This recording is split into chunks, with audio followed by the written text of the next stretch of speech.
Nós vamos começar com o ex-deputado Celso Bernardi, presidente estadual do PP. Celso Bernardi foi deputado estadual, deputado federal, candidato a governador do Rio Grande do Sul em 1994 e 2002, secretário extraordinário de Relações Institucionais do Estado entre 2007 e 2009, diretor de operações no Banco Regional de Desenvolvimento do Extremo Sul em 2010 e hoje é presidente do Partido Progressista. Celso Bernardi, a palavra é sua. Muito bom dia a todos. É com justificada alegria e com espírito de muita gratidão que eu agradeço a oportunidade, este privilégio, de estar aqui participando do 15º Encontro do Fisco, cumprimentá-los pela abertura ontem à noite, dizer que estou aqui também para aprender, Nós, sim, do Partido Progressista, estamos buscando a elaboração de um programa de governo que tenha realmente capacidade de corresponder aos desafios do Rio Grande do Sul desse momento. E, logicamente, sempre que temos um encontro dessa natureza, nós também estamos aqui para aprender. Mas, logicamente, que vocês desejam conhecer algumas ideias, algumas propostas, algumas reflexões e até algumas provocações do nosso Partido Progressista em relação ao tema 2018, que Rio Grande teremos. Então, eu quero dizer muito obrigado ao meu querido amigo Abel, ao meu xará o Celso, cumprimentá-los pelas iniciativas tão oportunas e tão adequadas que procuram sempre fazer o melhor pelo Rio Grande. Os 62 anos dessa entidade dá a ela o credenciamento, o respeito, a admiração e principalmente o nosso muito obrigado pelo trabalho de vocês, pela maneira que vocês fazem esse trabalho e o quanto ele é importante para o Rio Grande do Sul, independente de governo, Trabalho técnico, trabalho de qualidade que nós tanto precisamos e seguramente será sempre assim, porque o compromisso maior de vocês é com os verdadeiros interesses do Rio Grande e de servir a sociedade, que é aquela que paga os servidores públicos todos, E nós temos que dar um retorno eficiente e de qualidade. Quero cumprimentar também o Feltrin e o Nilton, que estão aqui conosco, em nome das instituições, da FISVEC e da Sindifisco, dizer da alegria de estar aqui ao lado deste grande Colorado, que fizemos um sacrifício ontem de estar aqui da noite, deixando de participar daquele grande jantar, mas da alegria de estar agora falando com muita sinceridade ao lado do Vieira da Cunha, a quem tivemos oportunidade muitas vezes de estarmos juntos, tendo convergências, outras divergências, faz parte. A democracia é a convivência entre os diferentes. Então, eu fico muito feliz pela essa oportunidade de estar aqui, de começar a conhecer as propostas, e sei que a qualidade do Vieira da Cunha, o PDT e outros partidos que poderão estar compondo essa coligação, está em boas mãos e tenho certeza que vai melhorar. Quanto melhor candidato nós tivermos, com melhores propostas, o Rio Grande do Sul vai sair ganhando com isso. Portanto, bom trabalho, muito sucesso. É mais ou menos aquele sucesso que nós desejamos assim para o Grêmio, Tudo sucesso, mas só não ganha o jogo, Felicidade. Secretário Odir Tonelê. O senhor é o secretário da Fazenda, sei que é uma tarefa árdua, e também fico muito feliz de estar aqui com o senhor. O nosso objetivo é dialogar, fazer do diálogo um instrumento permanente de trabalho. Não apenas hoje aqui, nesse debate, mas durante toda a campanha política, que nós asseguramos que faremos através de ações propositivas, de maneira que a gente possa oferecer ao Rio Grande do Sul propostas a fim de que os eleitores façam aquilo que é importante, que é fazer a comparação. Fazendo a boa comparação, se fará uma boa escolha. E o voto sempre tem consequência. É muito importante que os eleitores tenham consciência, que recebam as propostas para fazer as suas escolhas. Rosana de Oliveira, muito obrigado pela mediação e tenho certeza que a gente vai poder aqui construir algumas ideias com muito respeito. Tenho certeza de que teremos aqui contestações, algumas posições dos nossos colegas que estão participando do painel, o Vieira Hilton Lollier, mas o nosso objetivo é exatamente isto, que a gente possa, cada um, mostrar a sua identidade, né? Mostrar aquilo que deseja, como vê o nosso Rio Grande. Que cenário nós teremos a partir de 2015 para chegarmos a 2018, né? Já dizia um economista, né, que é difícil prever o que vai acontecer, né? E muito mais difícil é prever o que vai acontecer no futuro. Então, na verdade, nós vamos depender muito do cenário político, econômico nacional, né? Vai depender, vai ter uma influência, vai ter reflexo aqui no Rio Grande do Sul.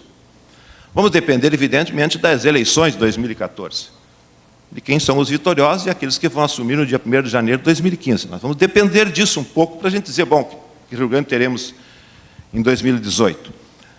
E vamos, principalmente, depender do modelo de gestão que estará sendo implementado a partir de 1º de janeiro de 2015, quando ou terá continuidade o atual governo, as atuais propostas, o atual modelo de gestão, ou teremos substituições. O que eu entendo como isso? A gente primeiro tem que definir com clareza o que o partido pensa sobre o Estado. Para nós, o Estado é, sim, um Estado indutor do desenvolvimento, e desse desenvolvimento que nós queremos sustentável e harmônico, vai ter o subproduto disso, que são realizações de obras e, principalmente, o subproduto social, são políticas sociais, para diminuir as desigualdades, quer regionais, quer entre as pessoas, fazendo, sim, um processo de inclusão duradoura das pessoas. E também reconhecer desde já, e aqui eu quero frisar muito isso, nós temos no Estado como grande objetivo um Estado prestador de serviços. Estado prestador de serviços. O cidadão paga o imposto, deseja receber rapidamente um retorno através de obras, sim, mas através principalmente daquilo que é uma função de Estado prestador de serviços. Para ficar bem claro também, nós não estamos aqui defendendo o Estado mínimo, nem o Estado máximo, o Estado necessário, dizendo com muita clareza que o Estado não deve ser maior do que a sociedade que o sustenta. A segunda observação que eu gostaria de fazer é que nós temos dois tipos de gestão. E aqui eu vou começar a falar, eu imaginava que o nosso secretário fosse falar antes, para a gente poder ter algumas ideias claras por parte do secretário, mas o atual secretário é muito claro, o atual governo. Vamos buscar recursos, vamos fazer dívidas, vamos fazer empréstimos para promover o desenvolvimento, que tendo disso um retorno, né, que vai aumentar a arrecadação, que vai dar as obras de infraestrutura e vai também dar políticas sociais. Quer dizer, esse é o pensamento.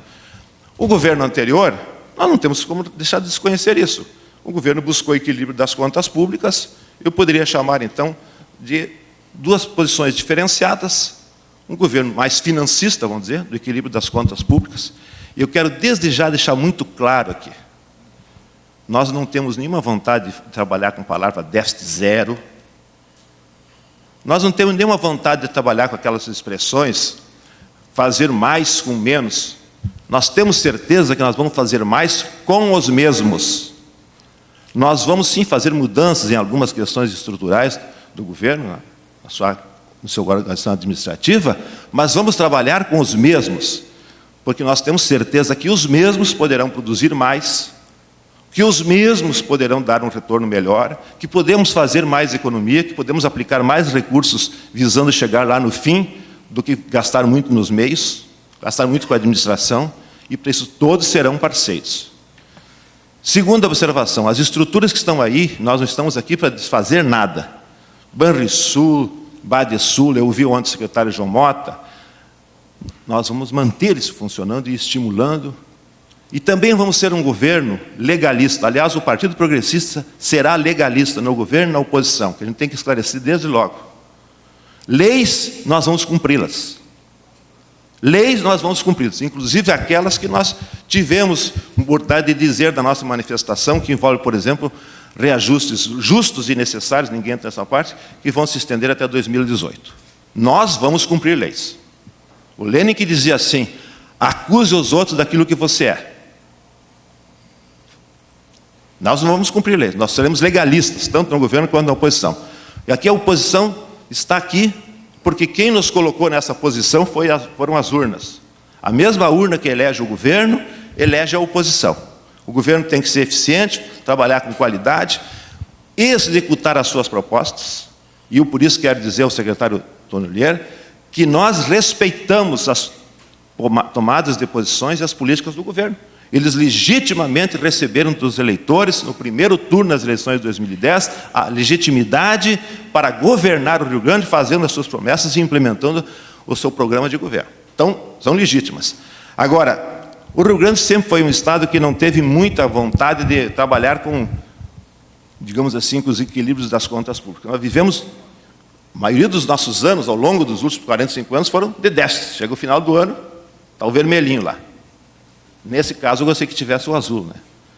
Mas também não é isso o objetivo. Então, essa questão do governo se arrasta. Por exemplo, a 0 hora do dia 13 de agosto, 18 de março de 1979, dizia na capa, governo Amaral de Souza, 17,9, comprometido com o pagamento da dívida. Todos nós sabemos do grande esforço do governador Colares Vieira da Cunha para a federalização da dívida do Estado. E da frase que ele levou ao ministro Marcílio, o Rio Grande está sendo esmagado na sua economia pela dívida. Então a dívida era um problema nosso. Só que não teve dívida foi lá no Borges de Medeiros, o Júlio de Castilhos, né? Que no positivismo, né? Só gasta aquilo que arrecada. Isso já passou. Também passou para nós. Então, veja bem, quando foi feita essa dívida, muitos, eu não vou citar aqui colegas de vocês que comemoraram. Tem os documentos. Porque o IGPDI, que é tão amaldiçoado hoje, era o menor da época, né? Era o menor da época. Por que foi adotado? Tinha câmbio fixo. Hoje o câmbio é flutuante, as mudanças que aconteceram na economia, lógico que influenciaram que hoje essa dívida tornou-se impagável, uma agiotagem sem tamanho. Eu não consigo entender, e eu ouvi ontem à noite aqui, não se consegue votar a renegociação da dívida, há problemas políticos, parece que há uma conspiração. A conspiração de quem? O governo tem 400 deputados e tem 60 senadores. Bom, se o governo quisesse, federal, estaria votando, já teria votado. O governo é muito generoso para dar empréstimos, perdoar dívidas dos outros países, né? Construir portos. Para isso o governo é rápido, generoso. Aqui, nós não podemos continuar nisso. Esta relação federativa não pode continuar de um agiota explorando o Rio Grande do Sul. Quando mudou toda essa questão, você sabe perfeitamente disso, melhor do que eu. Então, isso é uma questão séria. Agora, vejam bem, nós temos hoje a maior dívida consolidada de todos os estados brasileiros. Por isso que é mais importante, nós ouvimos do secretário, quer dizer, está na ordem de 2,18, 2,9, depende, pega o relatório do Tribunal de Contas, é 2,9, ou seja, o dobro da arrecadação anual da receita corrente líquida, né? Devemos duas vezes isso. Bom, nós vamos continuar com isso? Isso é um problemão ou não é? A segunda questão, como é que os governos faziam antigamente, para poder sobreviver, então, fazer um pouco de equilíbrio das contas? Emissão de títulos. Tem uma passagem interessante do secretário Leão Cabral, né, que toda tarde era aquele negócio no Banco do Rio Grande, vamos renegociar os títulos, como é que está? Fecharam, ótimo, né? Era assim, emissão de títulos. Adiantamento de receita, né? Sabe que funcionava, né? Venda de patrimônio depois no governo Brito, vender patrimônio para poder fazer equilíbrio das contas. Venda de patrimônio. A inflação ajudava, né, pessoal? Então, tudo isso nós sabemos. Agora, vejam bem, eu quero agora dar rapidamente aqui. O que resultou disso? Nós tivemos, sim, agora é comemorado o PIB de 5,8. Bom, nós temos que se lembrar que no o PIB de 2012 foi negativo. Então, se pegar 5,8, diminuir 1,8, dá 4, biênio 2, né? Bom, biênio só foi 2. Agora, como é que é essa ordem?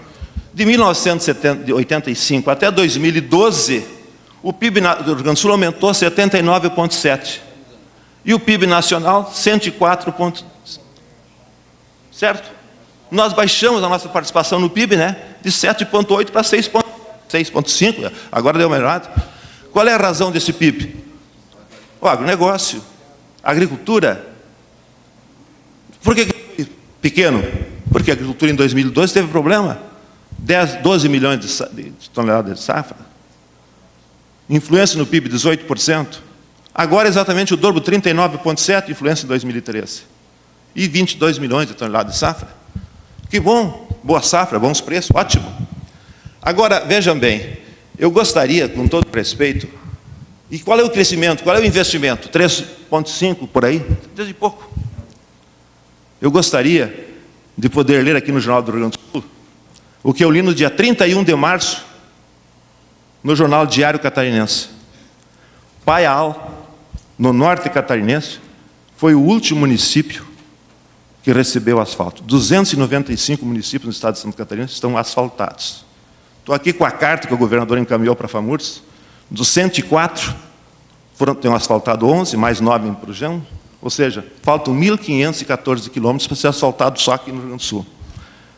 Aí, vou lá naquilo que foi dito pelo governo. Dito pelo governo, prestação de contas 2012. Tem 2 bilhões e 600 milhões de empréstimo para fazer acessos municipais, que estarão prontos no final do nosso governo. É relatório do governo. Como tem 1 bilhão e 100 da reforma de escola. Aí não preciso falar do Colégio Uruguai, da Rui Barbosa, não. Tá o quê? Ou não está sendo gasto isso, ou então está sendo muito pouco o resultado lá na ponta, como se diz. Então eu gostaria de ter isso aqui. Mas vejam bem, eu pergunto, 6 bilhões e 700 milhões de empréstimo para fazer investimento, mas nós continuamos o último estado do Brasil em percentual de investimento.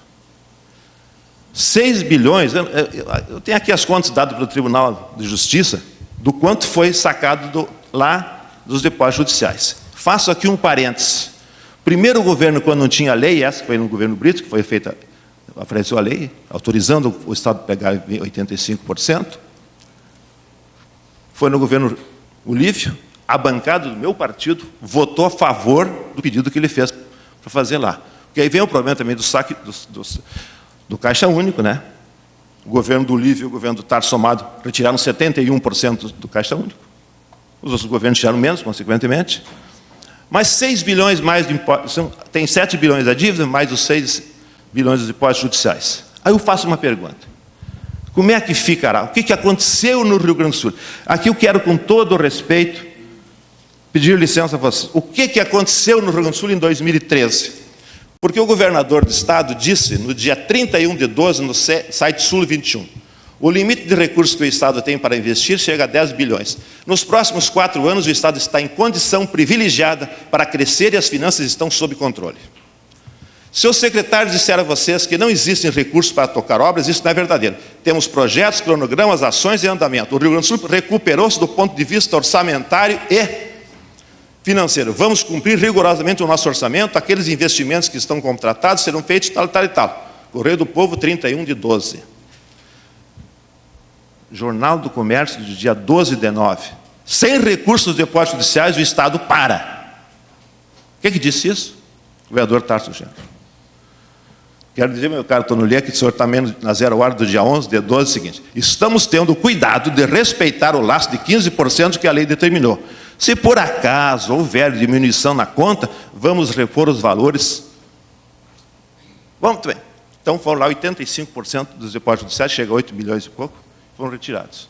Tem essa questão de 1 bilhão e 300 milhões da CIE. Então, vejam bem, o que aconteceu no Estado que mudou tanto? E agora, então, a frase realmente esta de impacto, né, do governador. Se não houver renegociação, não serei candidato. FAMURS, dito nos jornais, se nós não tivermos essas renegociações, não serei candidato. O Rio Grande para, se não houver a negociação da dívida. Mas mudou tanto assim, lá em 12, então mudou tanto o Estado. Qual foi o problema? A boa safra, tudo. Qual foi o problema? Chegar a esse caos. Na opinião do governador, nós não temos essa opinião. O Estado é governável, sim, desde que tenha gestão eficiente, desde que tenha umas coisas que nós vamos propor daqui a pouco. Mas aí tem uma questão também interessante. Vai somando isso e veja como está em 2018. Mas vamos pensar nos nossos filhos. Mas vamos admitir que saia a renegociação da dívida. O que é dito? Isso vai abrir mais espaço fiscal. Então é aquele negócio. Aqui, ó. Senhor Nilton, eu quero acertar a minha conta contigo. Eu vou reduzir, quero pagar, mas quero que tu reduza. Mas eu não estou dizendo isso. Olha, eu quero reduzir, para mim poder fazer mais empréstimo. Então, que futuro nós teremos para as nossas gerações, para os nossos filhos? Qual é o nosso futuro?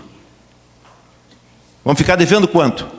Eu faço uma pergunta: quanto é que os 6 bilhões e tanto dos depósitos judiciais estarão daqui 10 anos? Qual é que é o valor dessa dívida? Quanto é que será essa dívida? Vocês pensam, daqui 10 anos, quanto será essa dívida?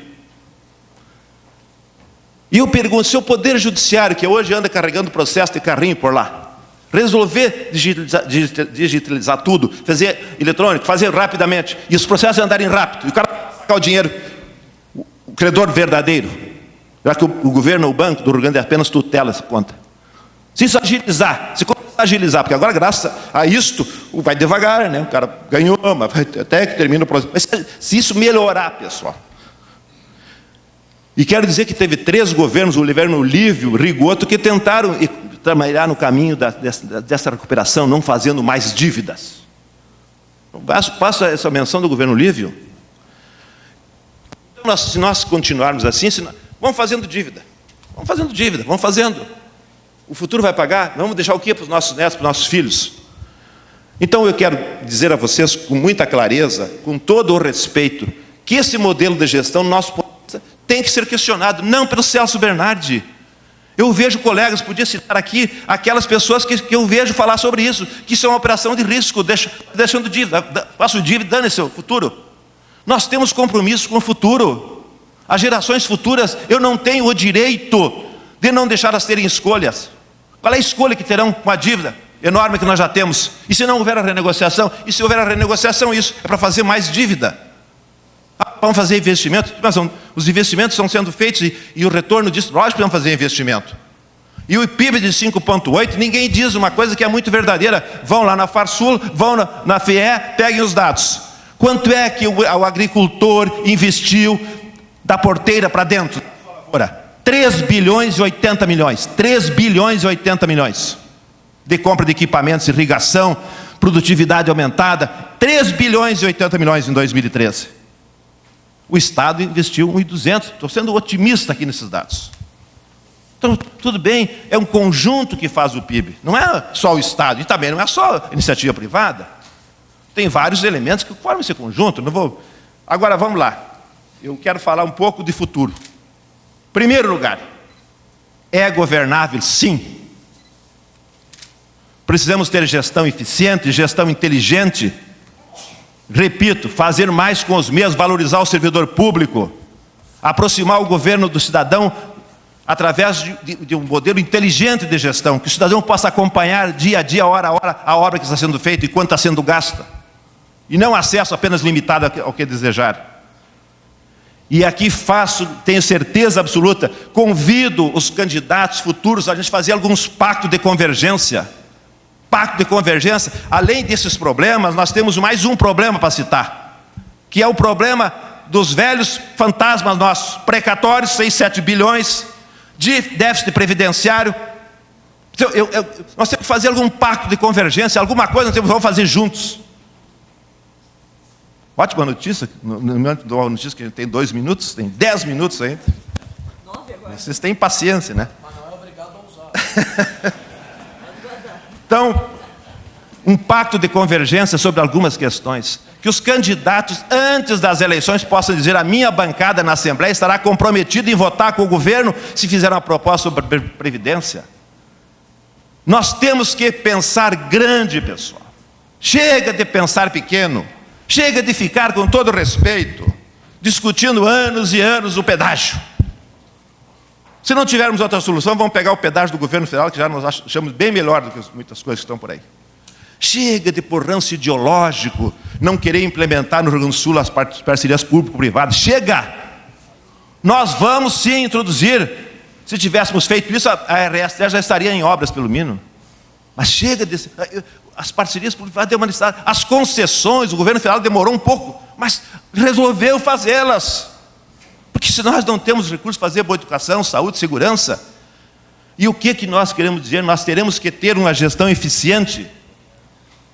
O John Kennedy dizia uma frase bem simples: a administração pública é a arte de saber decidir prioridades sobre essa. Isto é, nós temos que decidir qual é a prioridade de um governo. Pois o nosso governo se propõe a discutir com a sociedade aquilo que nós consideramos a única prioridade capaz de se construir esse futuro para 2018. Que se resume numa palavra chamada educação.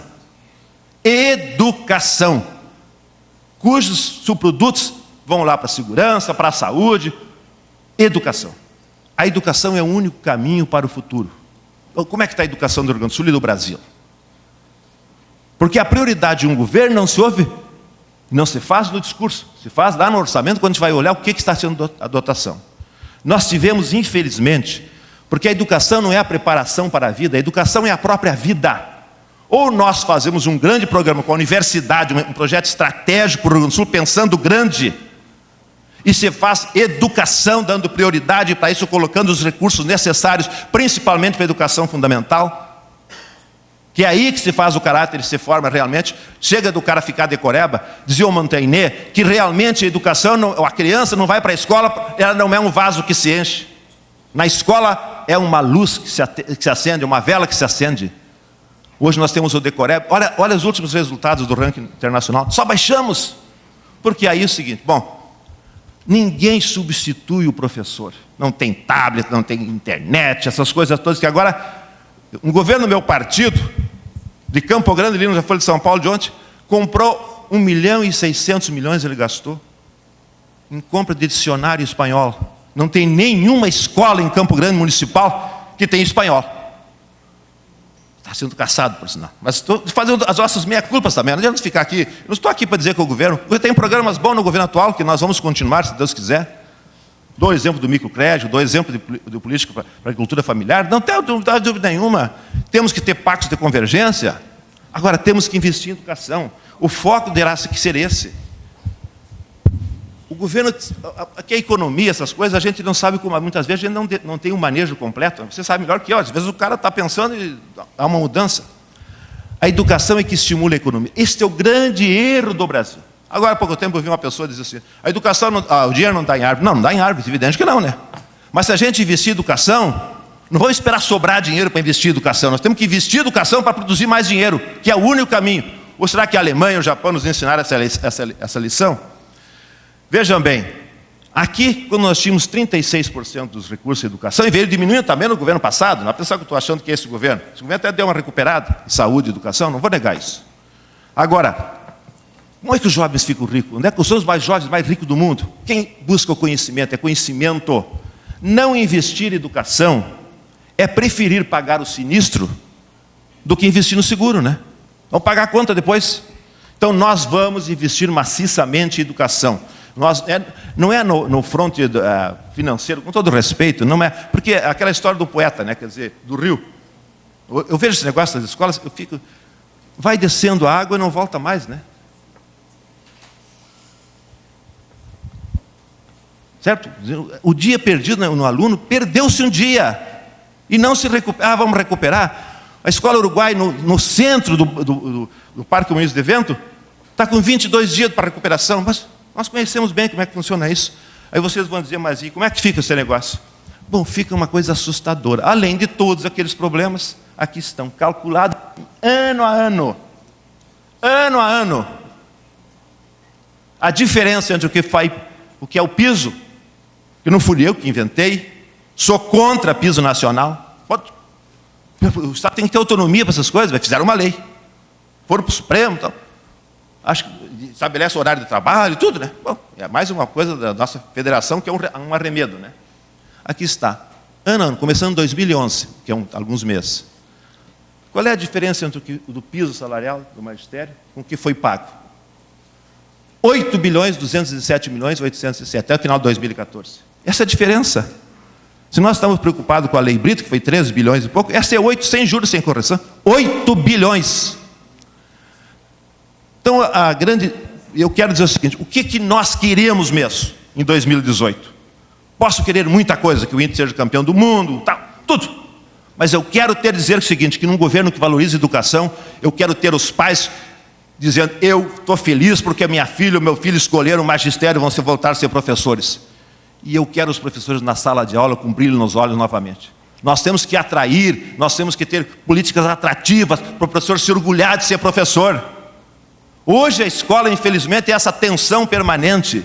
A escola é um lugar de felicidade. A Gabriela Mistral que dizia, né? O professor é que faz a escola de tijolos em espírito. A escola tem que ser um lugar de felicidade, que o aluno saia de casa motivado. Vou para a escola, vou ter novidades, hoje vou aprender. E o professor tem que dizer, eu vou ensinar. Isso, vocês vão dizer ao CEPERGS.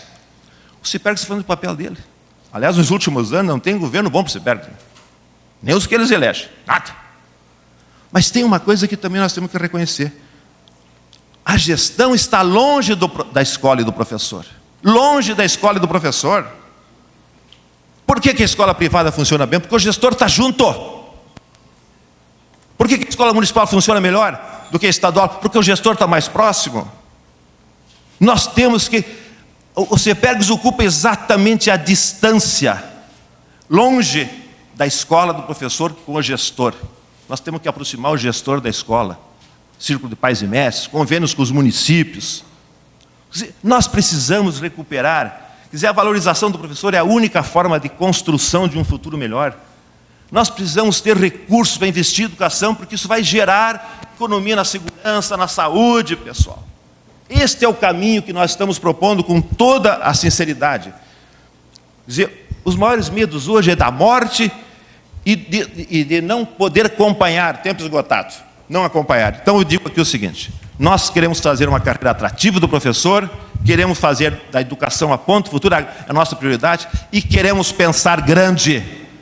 Queremos fazer um governo eficiente, inteligente e, repito, não mais com menos, mas mais com os mesmos, valorizando o servidor, a estrutura, melhorando o sistema, fazendo na área de segurança, por exemplo, uma separação.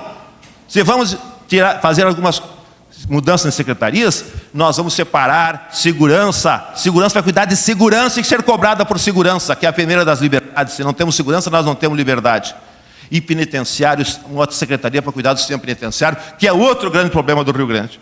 São essas questões que nós queremos discutir com a sociedade. Um programa estará em movimento para discutir, para ouvir, por isso que eu estou aqui também para aprender. Muito obrigado a vocês e peço perdão por um minuto a mais.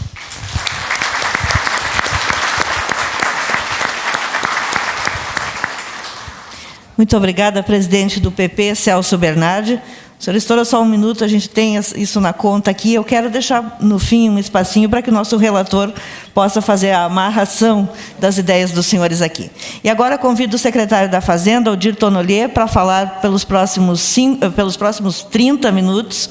O secretário Odir Tonnolier dispensa apresentações, então, direto, a palavra é sua, secretário Tonnolier. Bom dia, meus caros painelistas, deputado Vieira da Cunha, meu caro Celso, demais integrantes da mesa, meus caros presidente das entidades, o Abel Ferreira, o Celso Magliani, que em cumprimento e saúdo por esta iniciativa e muito especialmente por esta proposta apresentada aqui que diz respeito ao futuro Rio Grande que teremos em 2018. Acho que esta é uma reversão da história dos nossos debates, da maior importância. Quero saudar também o meu secretário substituto, o André Paiva, o secretário adjunto, o Felipe, meu subsecretário da Receita, o Ricardo, e saudar também muito especialmente os nossos prezados auditores fiscais. Saúdo também a nossa mediadora. Muito obrigado, sei que a senhora vai ser muito criteriosa aqui. E nesse debate, e sei também que tu conhece todos esses assuntos aí do debate que fizemos dia a dia. Quero saudar, então, os nossos auditores fiscais e dizer que são os responsáveis, são os verdadeiros responsáveis pelo excelente desempenho que tem tido a nossa arrecadação do ICMS durante os últimos 4 anos. São esses, né? São vocês que estão aqui, junto com os colegas que não estão, e também tem os outros nossos colegas que são da CAGE e do Tesouro do Estado, que também são responsáveis pela imagem que a Secretaria da Fazenda consolida cada vez mais, não só junto ao governo, mas junto à população, de solidez, solidez de tudo aquilo que a gente entende meus caros painelistas, por conceito de Estado. É assim que o governador enxerga a Secretaria da Fazenda, desde o início, antes mesmo da posse, ele me disse isso, que a Fazenda era aquilo que ele concebe enquanto órgão de Estado do Executivo, é aquilo que passa governo e entra governo, e estão ali, são os mesmos. Inclusive, já tem todo esse discernimento do debate político, da disputa, que ele sabe que hoje o secretário Odirton Mulher, no outra gestão será outro, mas sabe desta estabilidade, desta retidão do seu trabalho, da sua conduta, que transcende qualquer governo e transcende muitos governos. Muitos colegas nossos passaram por muitos governos. Então, a gente tem que ser muito prático no debate, porque o pessoal, nós estamos acostumados a este debate político e temos, precisamente, temos que eu digo, que eu me junto a vocês, esse discernimento do que é possível, do que é verdade e do que é debate político. Isto não é qualquer lugar, qualquer órgão do Estado que tem esse discernimento. Então, temos esta clareza. Aprendi nestes anos e na outra oportunidade que passei na Secretaria da Fazenda, que conheço boa parte, às vezes não consigo me lembrar os nomes dos 1000 ou mais de 1000 que tenho, mas conheço, já vi todo mundo e já conversei e tenho nós na Secretaria da Fazenda temos metas, meus caros painelistas, temos metas de arrecadação e supermeta também, que, diga-se de passagem, a supermeta é muito difícil, quase nunca alcançamos. Não é uma meta para alcançar, é uma meta para correr atrás. E é muito além do que está previsto no orçamento. É para isso que serve a meta. É quase que, eu quero levar quase que a utopia, né? Digamos assim, que serve para correr, não serve, é como o horizonte, serve para... E nós temos isso, inclusive, em alguns momentos temos chegado no horizonte, mas muito ali, não é, Ricardo? Muito ali. E às vezes, quando chega perto, a gente aumenta um pouquinho. Aumenta um pouquinho para... E temos dando certo. E o pessoal abraça isso, quer dizer, o nosso pessoal entende isso, nós temos um programa de produtividade que está inserido na nossa programação. E tudo... nos últimos anos, nós temos conseguido sintonizar muito isto, trabalhar com o pessoal, efetivamente considero que o pessoal veste a camiseta da Secretaria da Fazenda, especialmente, e temos aqui pessoas de uma certa, não como diria o nosso presidente, que eu faço um reparo na tua manifestação de ontem, Abel, que tu disse que vieram, experientes, muitas pessoas experientes, de que tem este acúmulo, esta história, que já ouviram muito candidato, já ouviram muito secretário, e sabe efetivamente o que é, e tem conhecimento técnico, sabe o que é possível, sabe o que é fazer, e este grau de amadurecimento nós atingimos nesse governo, já tinham dado outros passos importantes também na harmonização das categorias. No ano passado conseguimos um acordo, digamos, histórico, que eu considero, que tínhamos ali algum conflito de competências, etc., com os técnicos, e conseguimos superar num clima assim, de muita tensão. Mas aí tivemos, por parte dos nossos dirigentes, discernimento, a clareza. Bom, agora é a hora de nós bater o martelo e terminar. Não é tudo que nós queremos, que nós aspiramos, mas é a hora de bater o martelo. Vamos terminar com isso. E aí, mais uma vez, eu parabenizo as lideranças das categorias por esta decisão, que foi trabalhosa, que foi conflituosa, que o nosso secretário aqui, substituto, também teve um papel importante, o Ricardo também, e que as coisas, se não tiver um líder, se não contarmos com o líder da categoria, nós não conseguimos. Porque, às vezes, segmentos da categoria, às vezes querem, não é, incendiar o circo.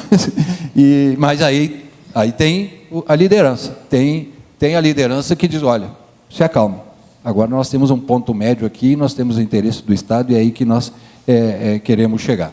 Bom, todo esse processo, esse reconhecimento do governo, essa aposta do governo na Secretaria da Fazenda, está olhando para algum lugar, quer dizer, que o governador pensa que a Secretaria da Fazenda tem que sustentar uma proposta de superação da crise eterna, como disse o meu primeiro panelista, que o Estado tem demonstrado. Tem que apostar, não vamos adotar, digamos, o equilíbrio contábil.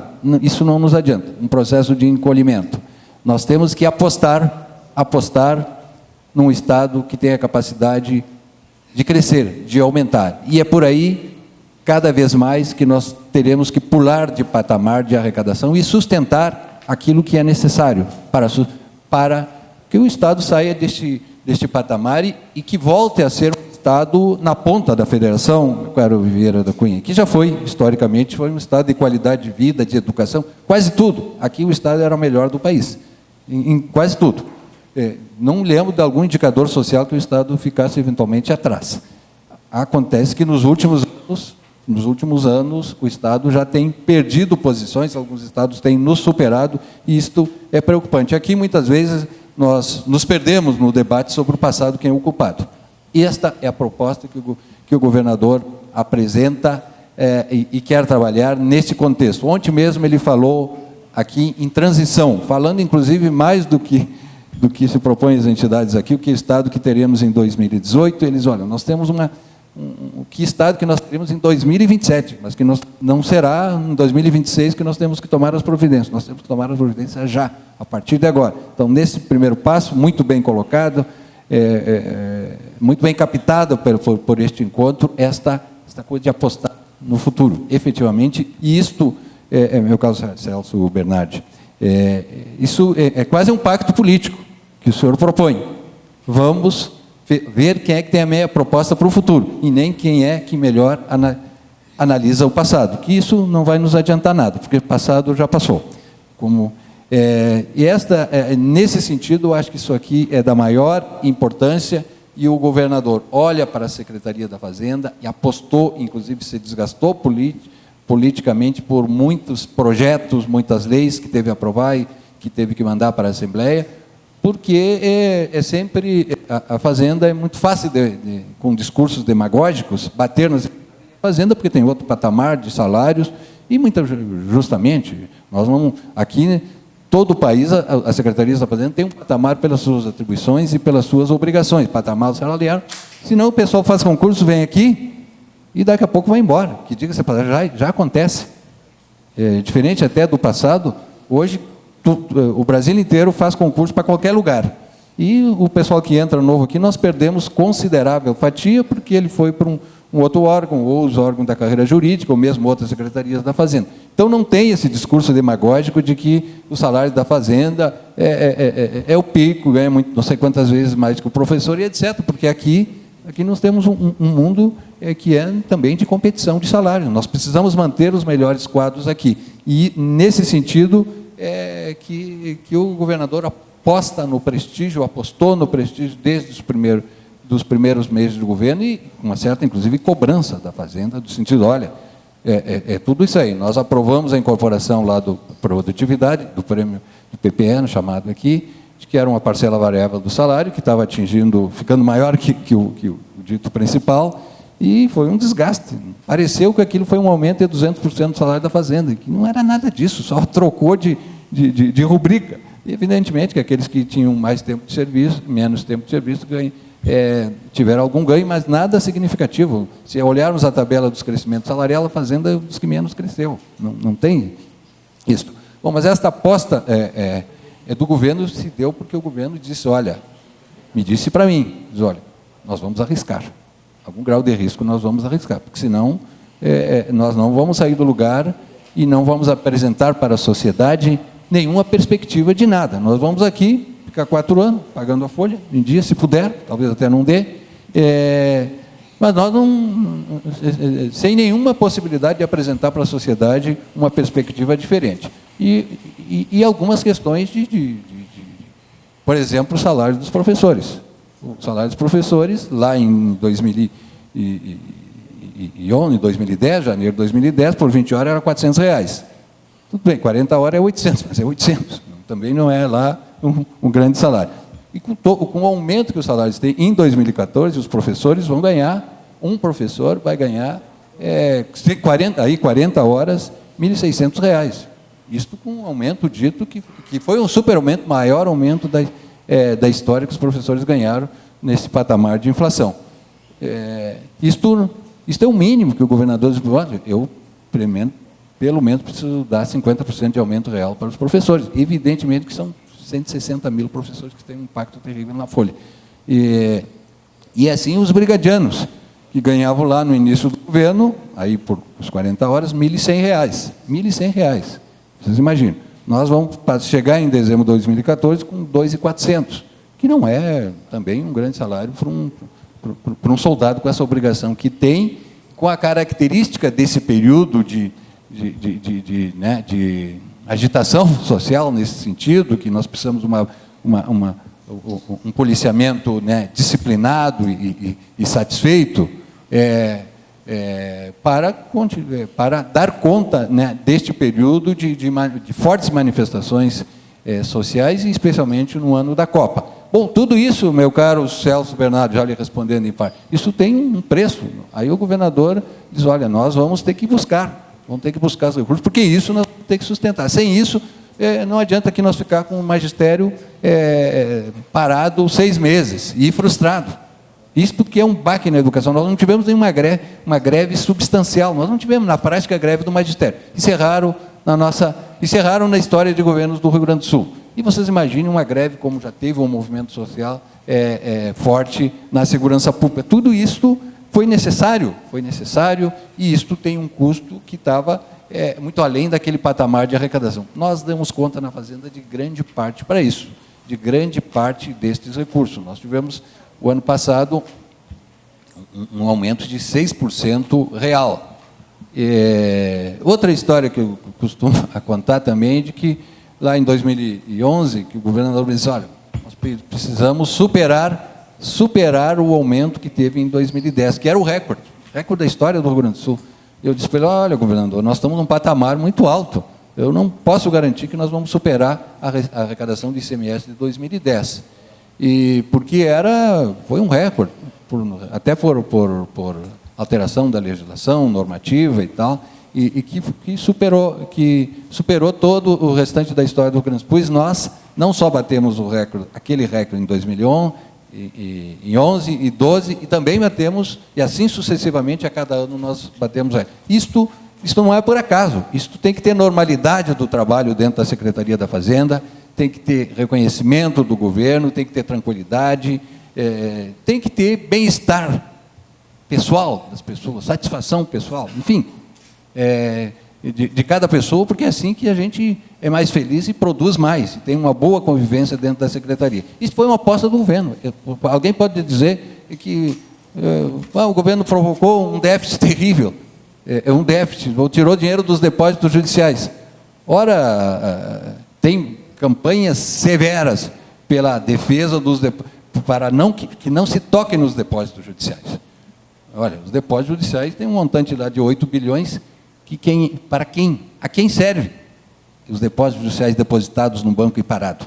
A não ser que nós estamos depositando, defendendo os interesses dos bancos. Os bancos querem que fiquem lá, que fiquem os depósitos judiciais paradinhos, que nem toquem. Jamais, é mais fácil um banco quebrar, né? Um banco nosso, que nós temos as contas correntes, que o banco usa o nosso dinheiro, evidentemente, do que todos os juízes, todas as ações ser julgadas ao mesmo tempo e todo mundo, e o juiz mandar sacar todos os depósitos judiciais. Isso é mais seguro do que o banco mais sólido do mundo. Não vai acontecer nunca. Não tem sentido que o Estado, que o Tribunal da Justiça tenha essa conta lá parado apenas para especulação financeira. E, evidentemente, se não fosse necessário, se nós tivéssemos uma situação melhor, não era, mas tem. Hoje o Rio de Janeiro já usa, no julgamento da emenda 62, o próprio ministro do Supremo já admitiu, para pagar precatórios, olha, para pagar os precatórios, se pode para uma coisa, pode para outra.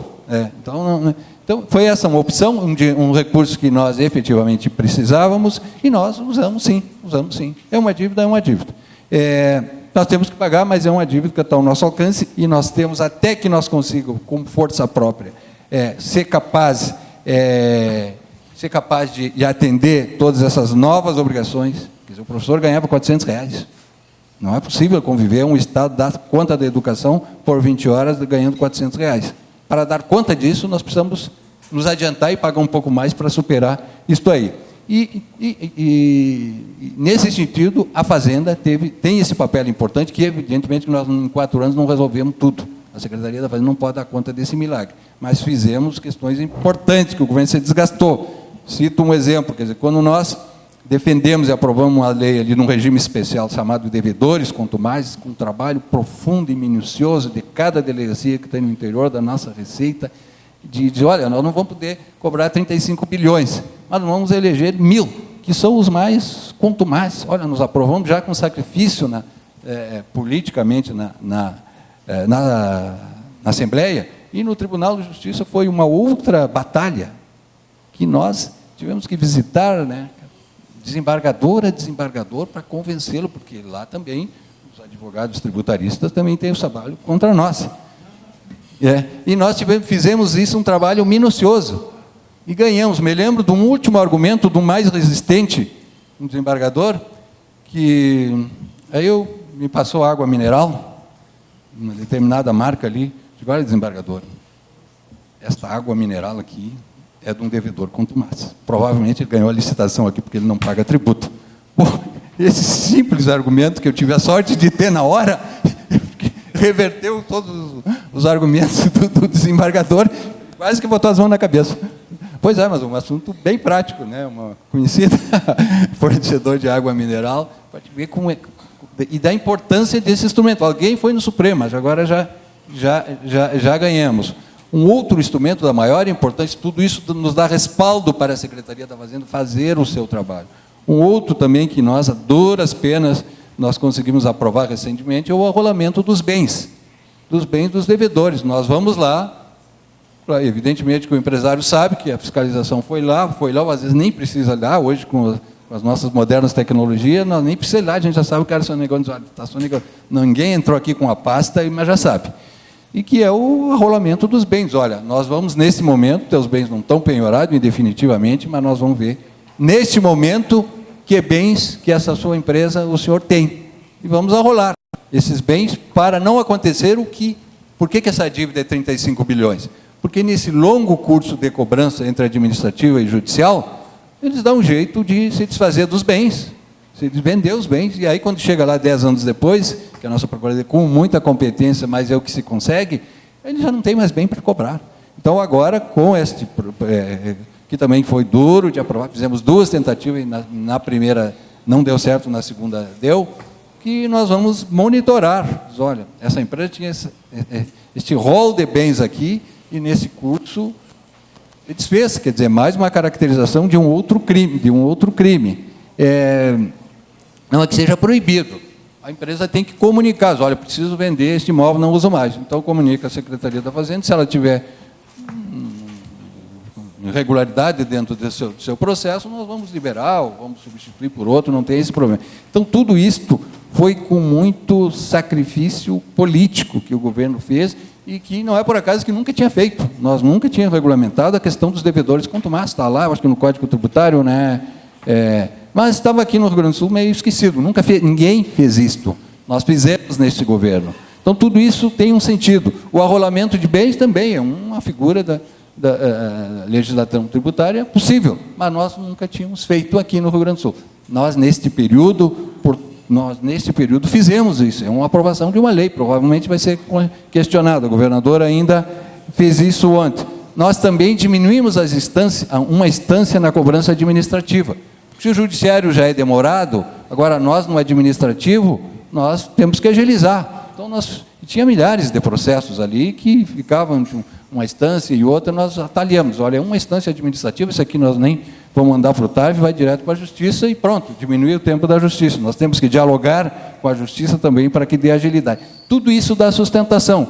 Conforme eu disse o Celso ontem, me lembro, acho que foi tu que disseste, olha, se nós temos 40 bilhões quase para receber, devendo para a União, nós também temos crédito, algo por aí, dos nossos devedores, dinheiro que já podia ter sido usado para pagar essa dívida. Então, isso tudo é uma aposta feita na Secretaria da Fazenda para capacitá-la a dar sustentação. Nós tivemos outra coisa aí, fora da nossa governabilidade, que o Estado jamais até 2008, pagava dívidas, sentenças judiciais. Lá em 2008, pagou 70 milhões. 70, em 2008. O ano passado, nós pagamos 70 milhões. No ano passado, nós pagamos 1 bi e 400 de depósito. Porque se nós não pagarmos, e o que muito aconteceu, o juiz vai lá e sequestra.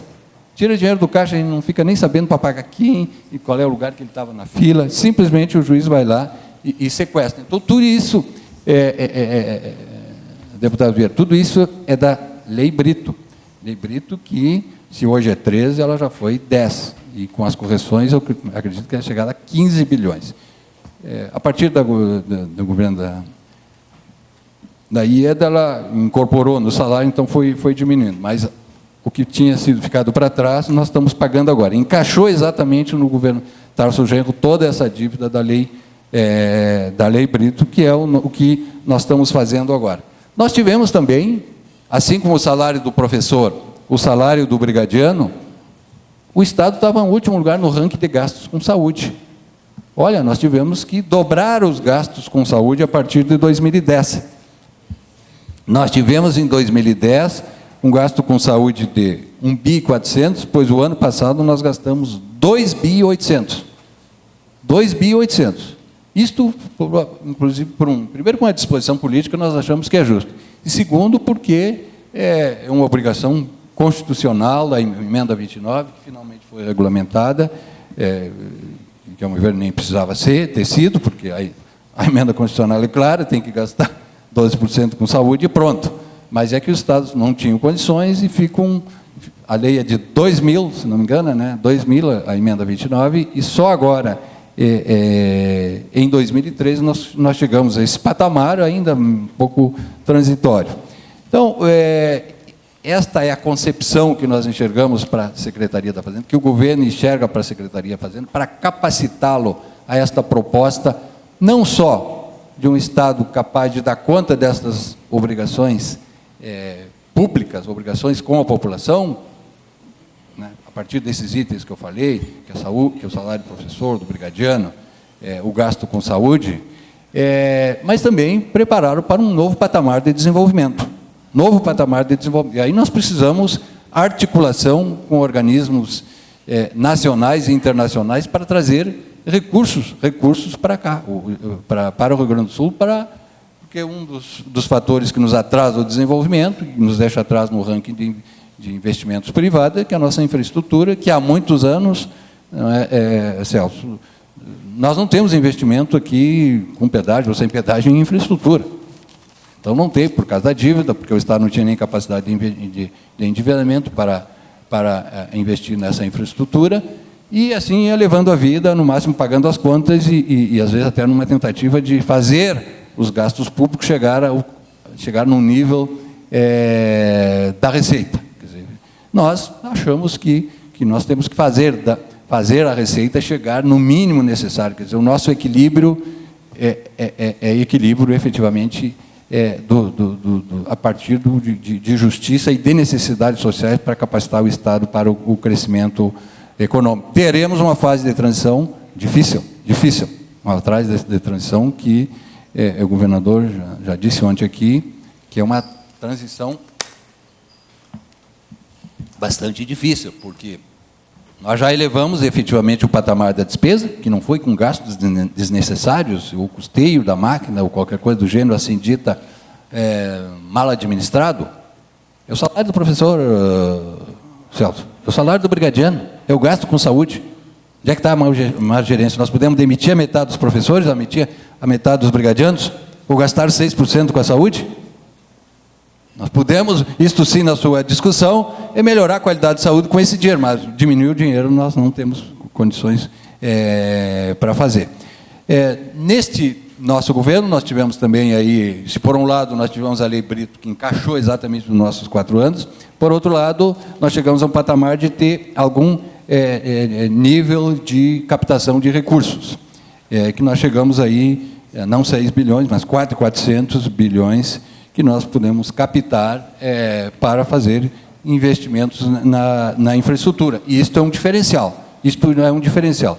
O fato de endividar Nós estamos só, na verdade, o projeto da dívida ele não é para diminuir o endividamento, ele é para reduzir os juros. Reduzir os juros. Nós não podemos pedir, olha, me perdoa 50% da dívida, porque no Rio Grande do Sul tem 8% dessa dívida, o resto tudo, muito mais do que isso, é São Paulo, Minas Gerais e Rio de Janeiro. Então, nós estamos traçando uma curva descendente do nosso estoque da dívida, para que aí gerar um novo espaço para novos investimentos. Nós, de qualquer forma, por conta de todo o programa federal de ajuste fiscal, feito lá em 96, o Rio Grande do Sul vai dever menos, mesmo com esses empréstimos, vai dever menos. Ele é descendente à sua dívida. Então, nós, na verdade, estamos substituindo parte do estoque da dívida por novos investimentos que nós vamos ser necessários. O estoque da dívida, diga-se a palavra, não interessa muito, porque o que diz o 2,19 significa que duas receitas de 2 anos serviriam para pagar a nossa dívida que está parcelada ou vencível em 20 anos. Eu considero, inclusive, que o estoque é baixo. Se for numa empresa ou mesmo na nossa vida particular, nós não temos esse limite de endividamento, não é alto. O problema é o dispêndio mensal e a taxa de juros. É isso que nós temos a dizer. Porque, bom, nós temos que pagar em 20 anos, por que ele tem que ser igual à receita só de 2 anos?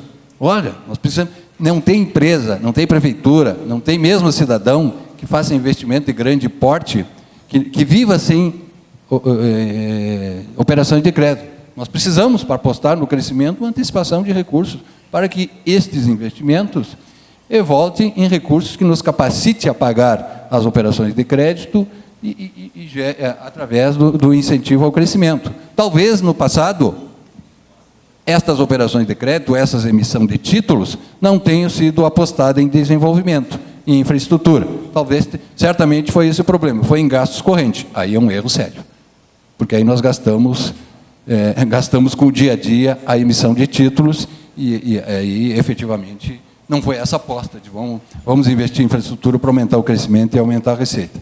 Então, são essas as minhas manifestações. Acredito que estou quase dentro do tempo e muito obrigado.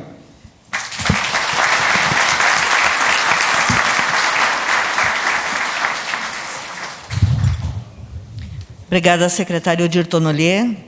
Exatamente dentro do tempo, e eu perdi minha esperança de que sobrasse um tempinho para eu fazer perguntas depois, mas eu acho que não vai dar, não. Bom, nós continuamos esse painel em que se discute o que nós queremos para 2018. E convido agora o deputado federal Vieira da Cunha, pré-candidato ao governo do Estado. Eu vou aqui respeitar a lei eleitoral, não o chamarei de candidato, porque até a convenção o senhor é pré-candidato, para que faça suas considerações no período de 30 minutos. Deputado Vieira da Cunha é advogado, natural, foi diretor do Departamento Municipal de Limpeza Urbana de Porto Alegre, diretor-presidente da Companhia Estadual de Energia Elétrica, promotor de justiça na Vara de Execuções Criminais de Porto Alegre, vereador em Porto Alegre, e deputado estadual e agora deputado federal. A palavra é sua, deputado Vieira da Cunha. Obrigado. E colega da Rosane na Faculdade de Meios de Comunicação Social da PUC. Lembro, não vou dizer quando, né, Rosane? Pode dizer. Fomos colegas da Faculdade de Jornalismo, depois eu optei pelo direito e segui outro rumo. Mas uma época que eu estava em dúvida da minha vocação, então fiz vestibular para Direito na URGS e Jornalismo na PUC, fui aprovado em ambos e tive esse privilégio de ser por 2 anos colega da Rosane Oliveira. Mas a minha saudação e o agradecimento às nossas entidades que promovem mais um encontro do nosso fisco, 15º, ao Abel, da FISVEC, Celso, do Sindifisco. Em nome de vocês, eu cumprimento toda a categoria aqui presente, e se me permite uma saudação especial ao Luiz Antônio Bins, que até há pouco era o presidente do sindicato, e que foi meu tesoureiro no Grêmio Estudantil Anchieta. Então, 1975, aí eu vou dizer o ano, Bins, 1975, quando eu iniciei a participação na política, aos 15 anos de idade, eu convidei o Bins para ser meu tesoureiro. Ver como as vocações, né, já despertavam naquela época, nós adolescentes, e o Bins foi o tesoureiro do Grêmio Estudantil do Colégio Anchieta de Porto Alegre. Agora nos encontramos aqui, né, Bins? Eu pré-candidato ao governo e o Bins, aí, que até bem pouco tempo exerceu essa missão de presidir o sindicato, o Sindifisco. Minha saudação aos painelistas, ao Celso Bernardi, presidente do Partido Progressista, Odir Tonolier, que é o nosso secretário da Fazenda do Estado do Rio Grande do Sul. Eu penso que é o primeiro evento que eu participo e tinha expectativa de encontrar aqui os meus futuros companheiros de jornada, não chamo de adversários, companheiros de jornada, e, embora muito bem representados, eu confesso que eu estou um pouco frustrado, né, de não poder fazer o primeiro evento com os candidatos ao governo do Estado do Rio Grande do Sul. Acho que seria uma boa oportunidade para que nós pudéssemos debater esse que seguramente é o grande desafio que todos nós que desejamos governar o Estado temos pela frente. De onde tirar os recursos para cumprir com todas as obrigações que um governador tem sobre os seus ombros.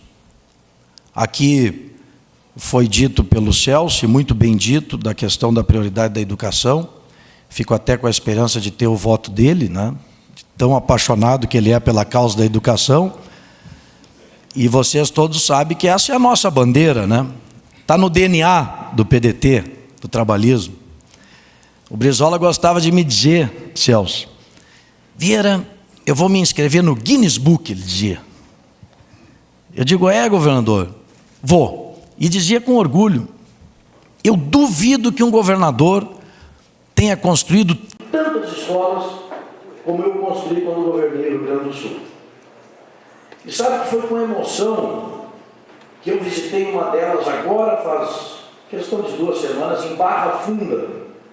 Quem está passando ali por Barra Funda, pertinho de Sarandi, está na beira da faixa. O prefeito tirou lá do interiorzão, inteirinha, a chamada Brizoleta. Muitas estão desafiando o tempo, estão até hoje de pé, Rio Grande afora, e recolocou a escola ali na beira da faixa. Uma escolinha simples, de madeira, mas que fez com que o nosso Estado pudesse viver um tempo que nos colocou num patamar do qual nós nunca deveríamos ter saído. Porque se nós já lideramos os rankings, como bem lembrou o Odir há pouco, ranking em qualidade de educação, ranking em desenvolvimento humano, todos os rankings do Rio Grande do Sul estavam, se não nas primeiras posições, num passado não muito distante. Eu tenho convicção, Celso, que isso foi graças àquelas sementes. 6.302 escolas. Se elas não tivessem nome, localização, difícil de acreditar que em 4 anos de governo alguém pudesse erguer 6.302 escolas, como o Brizola fez lá no início da década de 60, aqui no estado do Rio Grande do Sul. O Colares, quando governou o estado, mais recentemente, aí já com aquela concepção do Darcy Ribeiro, do Niemeyer, dos grandes pensadores, o grande arquiteto, Oscar Niemeyer, concebeu o CIEP, a escola de tempo integral, que hoje todos falam. Felizmente, virou assim uma espécie de consenso da importância da escola de tempo integral.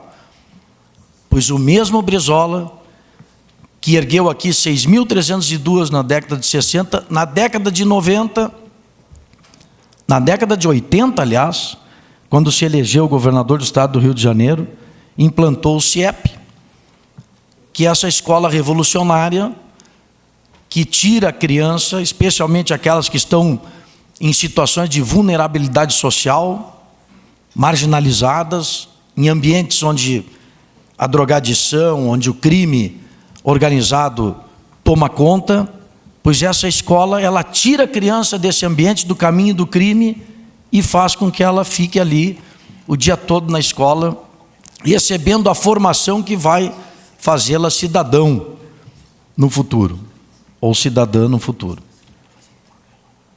Tão óbvio, tão claro, tão evidente, mas lastimavelmente a maioria fica no discurso. Quando assume o governo, não implementa a prioridade das prioridades, que deveria ser sempre a educação. Então eu inicio o meu pronunciamento dizendo que num governo sob nossa responsabilidade, o Rio Grande que eu quero em 2018 é um Rio Grande diferente do que nós temos hoje, a começar pela educação. Estamos aí diuturnamente, ainda li a coluna da Rosane, nos defrontando com situações inaceitáveis no meu ponto de vista. Escolas literalmente caindo aos pedaços, um ambiente que torna impossível o aprendizado, e isso nós não podemos admitir. O Estado não pode falhar naquilo que é a sua obrigação prioritária. E aí esse tripé da educação, da saúde e da segurança, o Estado não pode falhar. Evidente que nós precisamos dos recursos. E aí vem o desafio, da onde tirar esses recursos? Em primeiro lugar, uma gestão austera. Me preocupa quando eu ouço propostas como a do Celso fez, com todo o respeito, mas de criação de novas estruturas. Quando o que nós precisamos é racionalizar, é enxugar. Evidentemente que sem perder a eficiência na prestação do serviço. Mas não é possível que nós continuemos a administrar o Estado como se nada estivesse acontecendo, como se nós não estivéssemos cavando cada vez mais fundo o buraco em que nós nos metemos. E parece que é isso que está acontecendo.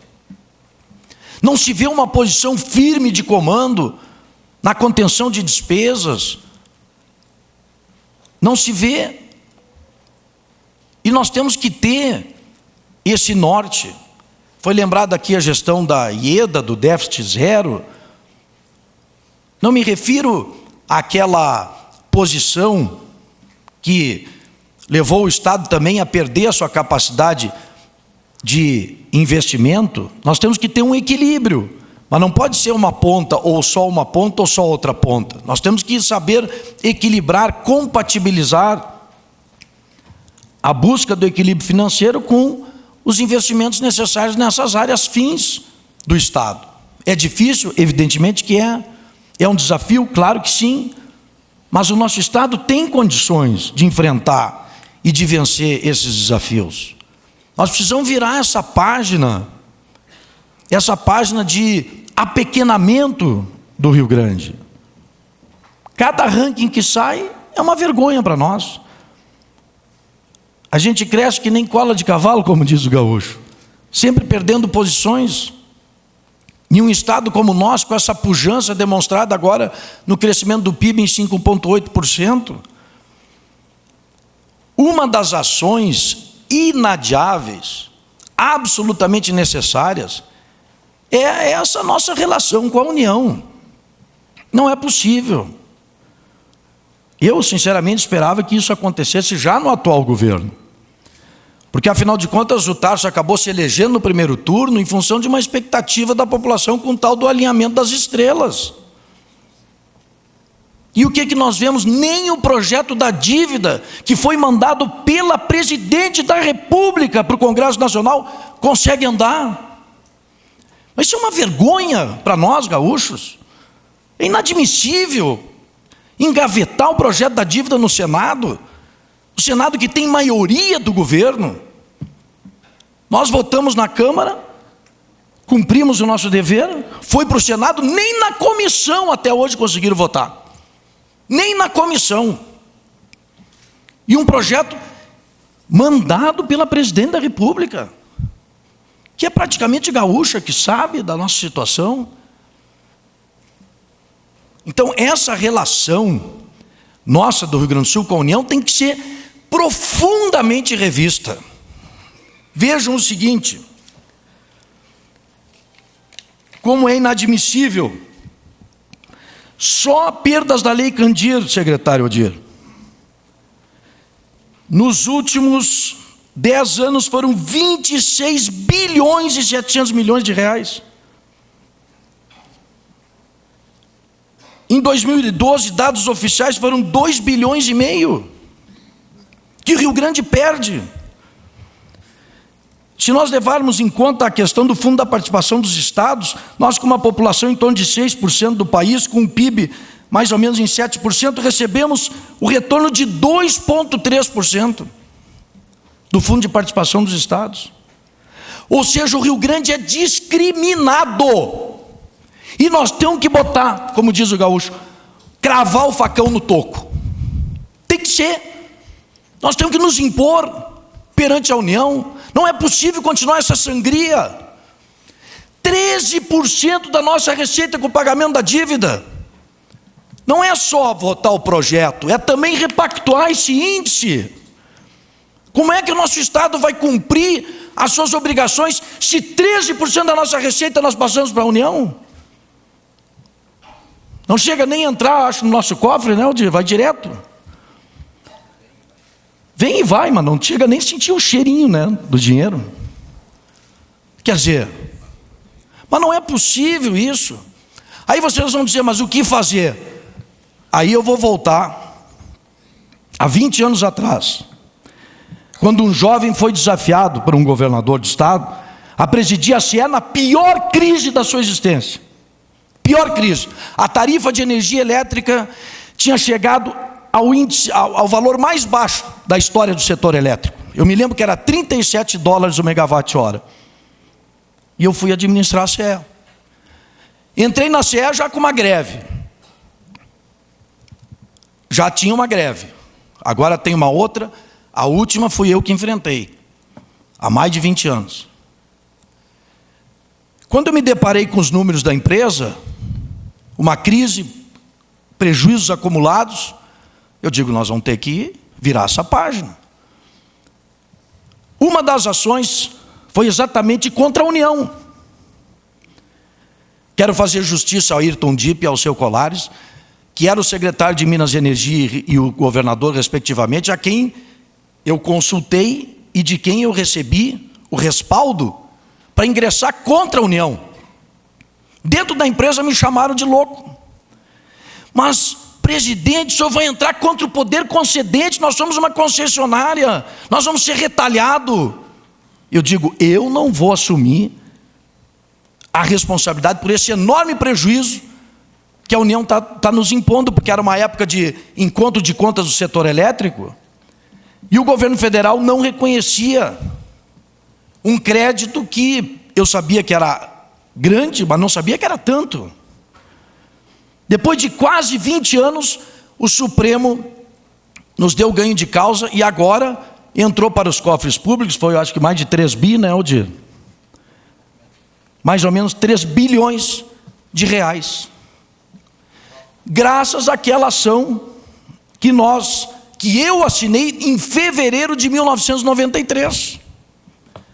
Ou seja, peitamos a União. Fomos para cima para fazer valer os nossos direitos. E é hora de fazer isso de novo, se necessário, na justiça.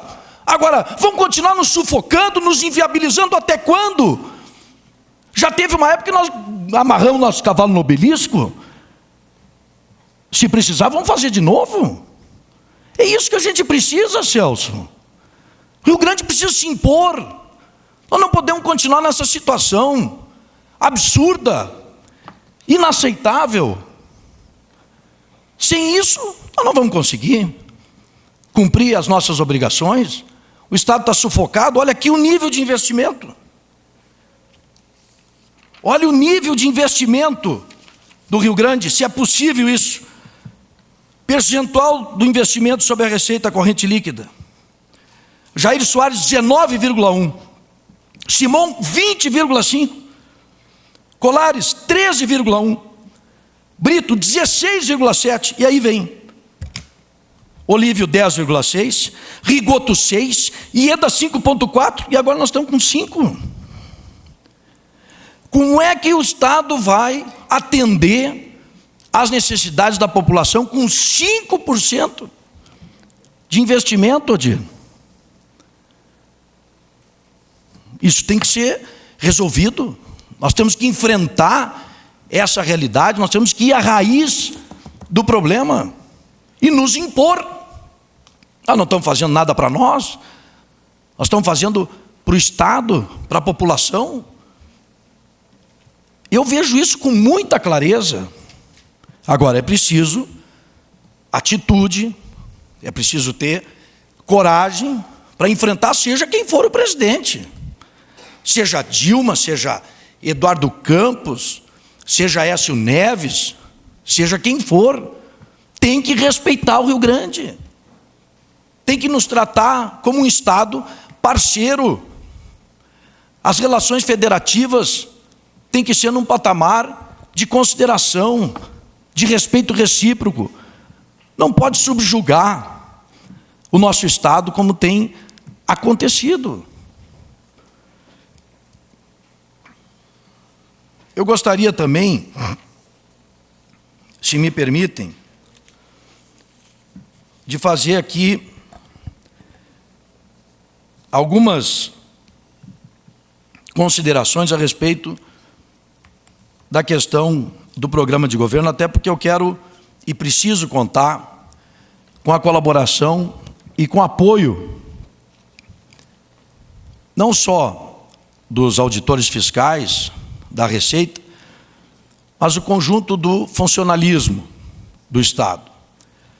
Nós estamos agora, a partir de 21 de junho, nós vamos oficializar a nossa candidatura ao governo do Estado, como bem disse a Rosane, por enquanto nós somos pré-candidatos.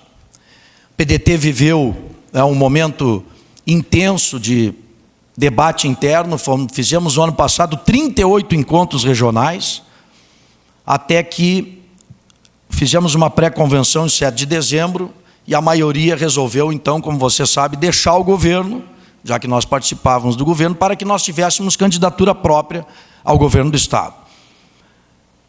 E a tese que prevaleceu, que eu defendi com muita convicção, foi de que um partido como o nosso, que tinha saído das eleições de 2012 com grandes vitórias, como foi o caso de Porto Alegre, com Fortunati, que aliás foi a maior do país, Alceu Barbosa Velho em Caxias, que teve também eleição em primeiro turno, os 2 maiores colégios eleitorais do Estado. Temos hoje 70 prefeitos, 700 vereadores, mais de 300 mil filiados no Estado, e, portanto, um partido com essa estrutura não poderia continuar se prestando a um papel de coadjuvante na política gaúcha, que é o que nós estávamos sendo. Nós tínhamos o direito de ter uma candidatura própria. E eu fiquei muito honrado porque 80% dos convencionais, numa disputa interna entre o Aldo Pinto e eu, escolheram o meu nome. Então eu me sinto legitimado, estou legitimado pela base do partido, para agora, no dia 21 de junho, oficializar a candidatura. Tanto a minha para o governo do Estado, como a do Lazier Martins para o Senado da República, já que essa mesma pré-convenção escolheu o nome do Lazier, ele que nos honrou, aceitando o convite para que se filiasse ao PDT. E uma das razões, Celso, foi exatamente essa, a prioridade e o compromisso verdadeiro que nós temos com a causa da educação.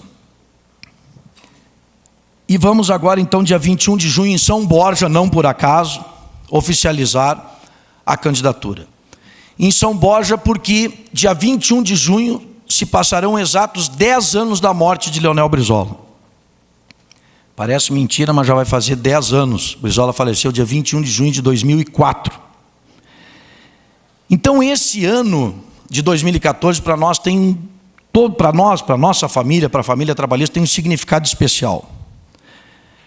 Começa agora com a vivência dos 50 anos do golpe militar, que teve como principal vítima João Belchior Marques Goulart, presidente da República, deposto pela ditadura. Aliás, parte dos seus restos mortais estão em laboratórios europeus para saber se ele morreu mesmo de infarto ou se foi assassinado. Termina esse período, vem a nossa convenção, 10 anos da morte do Brizola. Quando começar o pega para capar da campanha, que é ali na segunda quinzena de agosto, começa a rádio e televisão, 60 anos da morte do nosso fundador, o maior estadista que o Brasil já teve, fundador do velho PTB, Getúlio Dornelles Vargas. 60 anos do suicídio de Vargas, dia 24 de agosto de 2014. E, no final do ano, se terão passado 20 anos do último governo trabalhista no Rio Grande do Sul, o governo de Alceu Colares. 1994 foi o último ano que o PDT teve a oportunidade de governar o Rio Grande do Sul. Então eu finalizo, concluo, solicitando a vocês, e eu tenho assim, me sinto à vontade para fazer esse convite, e alguns eu me sinto à vontade até para fazer convocação. Eu convido vocês a nos ajudar nessa caminhada. Eu, como deputado estadual, tive uma relação muito próxima com a categoria, vocês sabem. Inclusive, fiz um trabalho como deputado estadual, em que nós percorremos o país inteiro para conhecer modelos de administração tributária bem-sucedidos no país. Vocês me proporcionaram conhecer mais a fundo esse importante setor, eu diria vital, setor da administração pública. E se o povo me der a honra de governar o Rio Grande do Sul, vou precisar muito do apoio e da parceria dos auditores fiscais da Receita. Todas as categorias serão importantes nessa tarefa gigantesca de recuperar o Estado do Rio Grande do Sul, de recolocar, Odir, o nosso Rio Grande naquele patamar da onde ele nunca deveria ter saído. Todas as categorias serão importantes, mas os auditores fiscais da Receita, parafraseando Bertold Brecht, esses são imprescindíveis, e eu conto com vocês. Muito obrigado.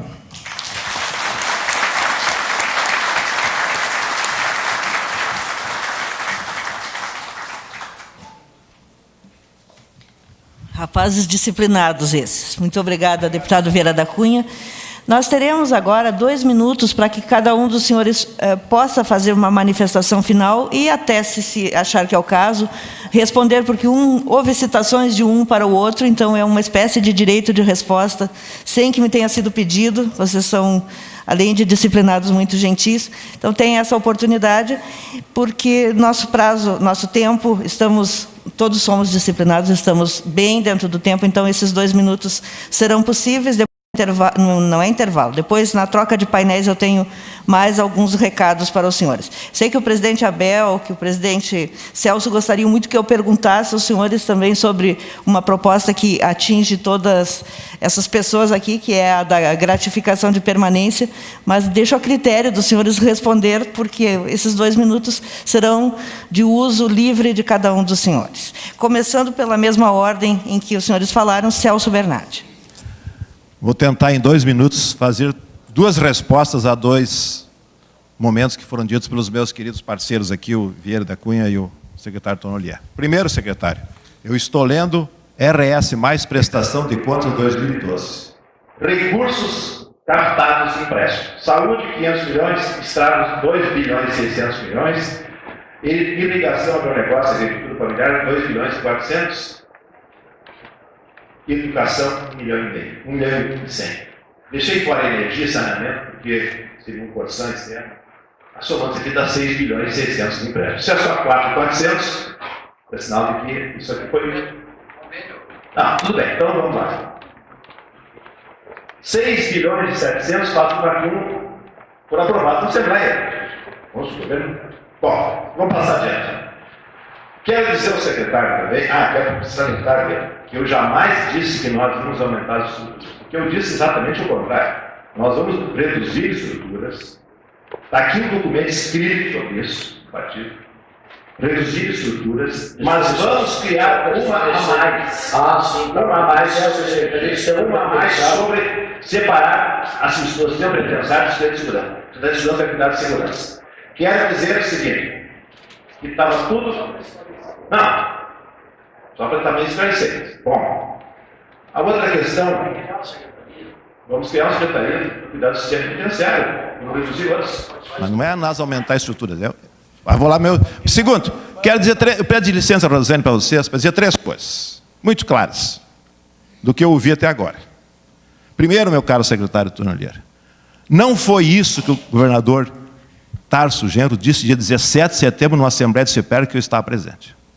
Ele não disse que ia dar o maior salário dos professores de todos os governos do Rio Grande do Sul de reajuste. Ele não disse isso.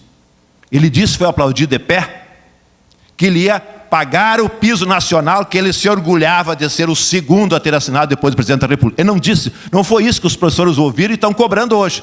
Eu reconheço o reajuste concedido, mas não foi isso que foi prometido. Foi prometido que ia se pagar o piso nacional. Se a lei não é boa, foi mais feita, foi iniciativa do governo federal, façam outra. Mas cumpram a palavra, que é um patrimônio gaúcho também. Cumprir a palavra. Segunda questão.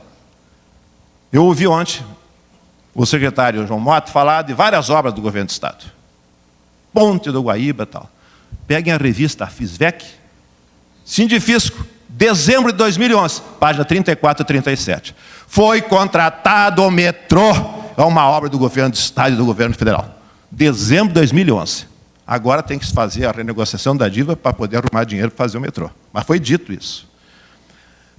Projetos, eu falei aqui em grandes projetos, é tempo de pensar grande, tem que ter projetos com a universidade, tem que cobrar do governo federal, tudo bem, Vieira. Agora, esse é um governo interessante. Alinhamento das estrelas. Alinhamento das estrelas. Peguem a prestação de contas, a avaliação do Tribunal de Contas, veio menos dinheiro nos 2 primeiros anos do governo atual em relação ao governo anterior. 30 segundos para o senhor, que agora... No governo anterior, exercício 2009, 199 milhões, mais 266, 3,7 de recursos voluntários, não os obrigatórios, voluntários. 3,7 e 4,4. Agora, 98 milhões, 128, 1,5, 1,9. Tribunal de Contas, não sei o que estou dizendo isso. Menos recursos voluntários nos 2 primeiros anos do governo Tarso em relação aos 2 últimos do governo anterior. Então, essa questão do alinhamento das estrelas, que o governo federal... E a última questão que eu queria falar, em homenagem também, porque eu também tinha uma brisoleta lá em Chapeta também, que está até hoje lá de pé, em homenagem ao Colares também, que a minha senadora sempre homenageia, que ele deu uma bolsa de estudo. Ela, Brizola, mas o Colares fez os Coredes. Eu só queria dizer o seguinte, quando foi votada a PEC 233, que ontem foi citada aqui como grande orgulho do governo, foi dito pelo deputado Raul Ponte. Porque o governo atual pagou 35% até agora. Estou tomara que para pagar amanhã o resto. 35%. Mas o que foi dito pelo deputado Raul Ponte sobre a consulta popular? Que é a participação no governo, que é o povo sendo ouvido, que isso é uma ativa da sociedade, não é de governo nenhum, é um ativo da sociedade. A consulta popular é apenas consulta, sem obrigação de execução. Raul Ponte. E o deputado Valdecido Oliveira não quis ficar para trás e disse assim, o executivo é quem deve executar, sem ser obrigado a nada. Obrigada. Está aqui. Então, quero dizer o seguinte, palavra, cumprimento, gestão, pensar grande e, repito, quero em 2018 ver a educação, o professor novamente é atraído, com brilho nos olhos e as escolas sendo um lugar feliz para se construir um futuro para esse país. Mas isso tem que começar pela palavra, cumprir a palavra daquilo que for dito durante a campanha. Obrigada, Celso Bernardi. Por questão de justiça, agora, como o senhor estourou seu tempo, darei também aos outros 4 minutos. Mas, por favor, secretário Tonolheira, não estoure os 4, porque senão depois fica complicada a minha vida aqui. Senhor... Não tem microfone? Na mesma ordem que os senhores falaram.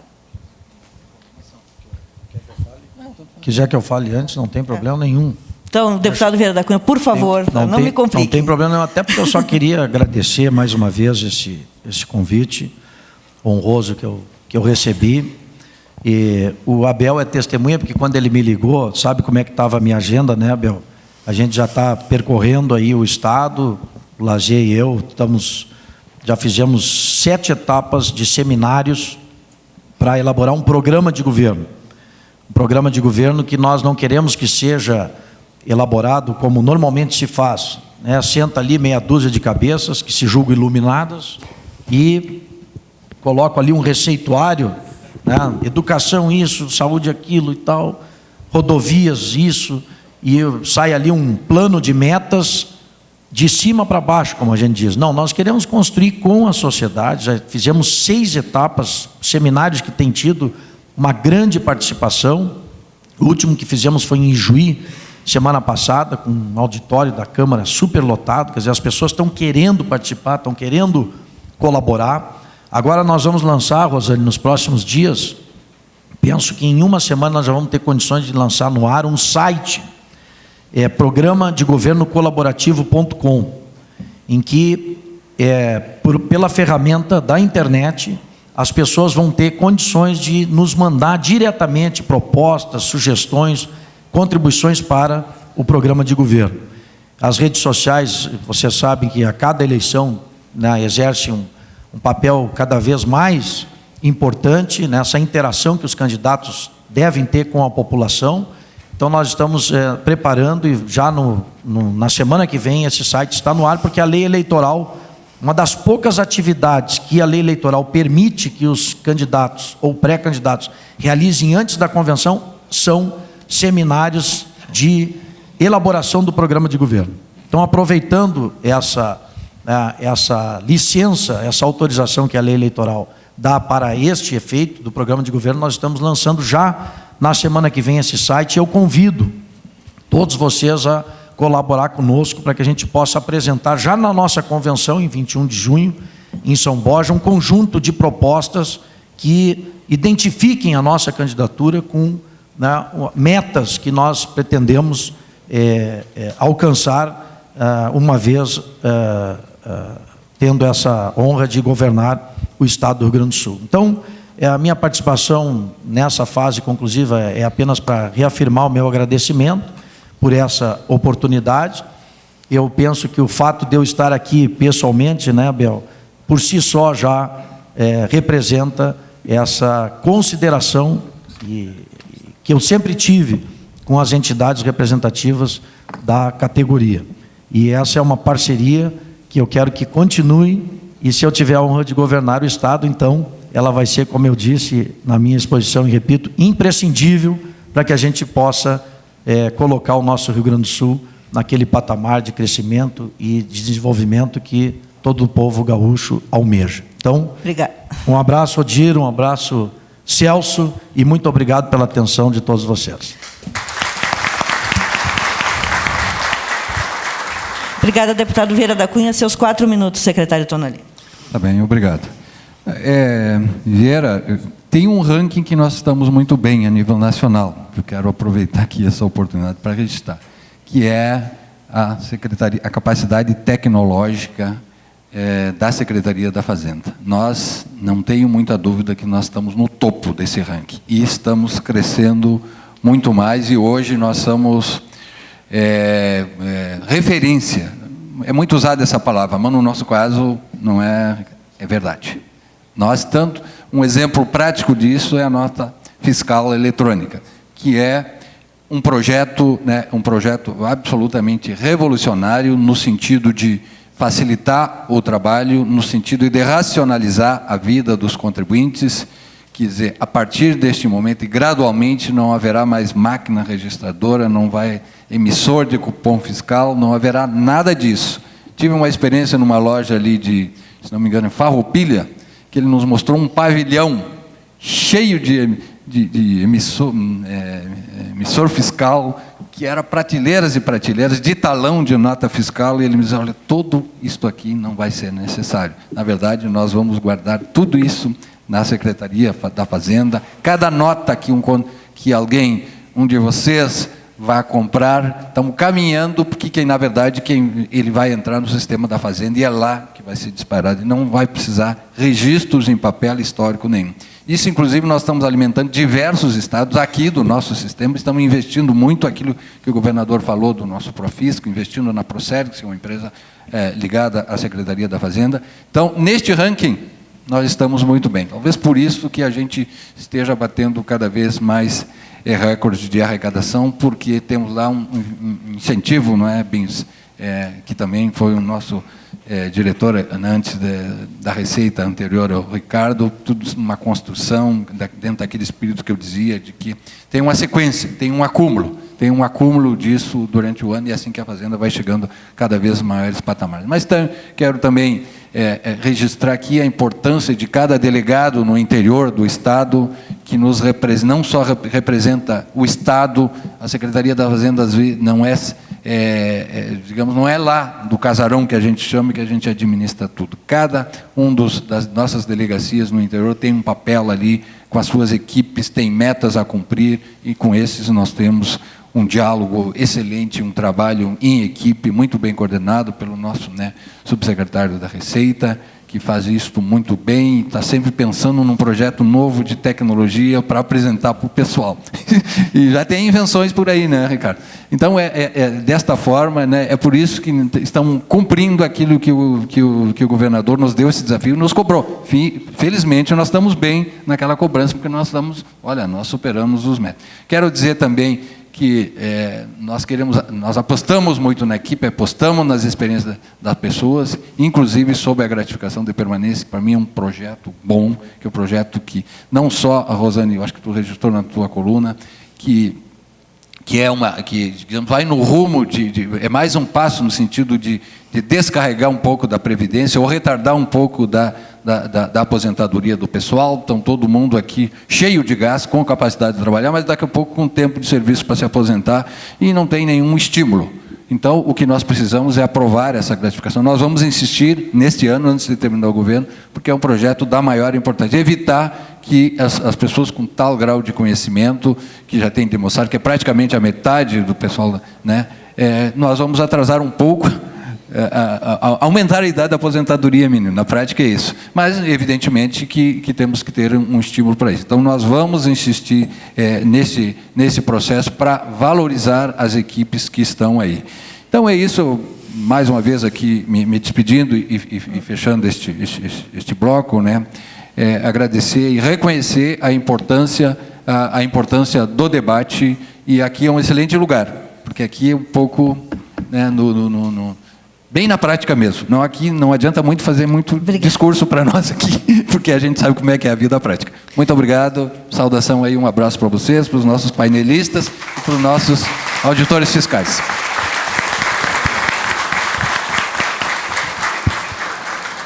Muito obrigada, secretário Odir Tonolê. E para encerrar esse painel, nós estamos em cima da hora, mas não poderia deixar de convidar o auditor fiscal da Receita Estadual, subsecretário adjunto da Receita Estadual, Newton Guaraná, que presidiu essa mesa, para fazer a manifestação final neste painel.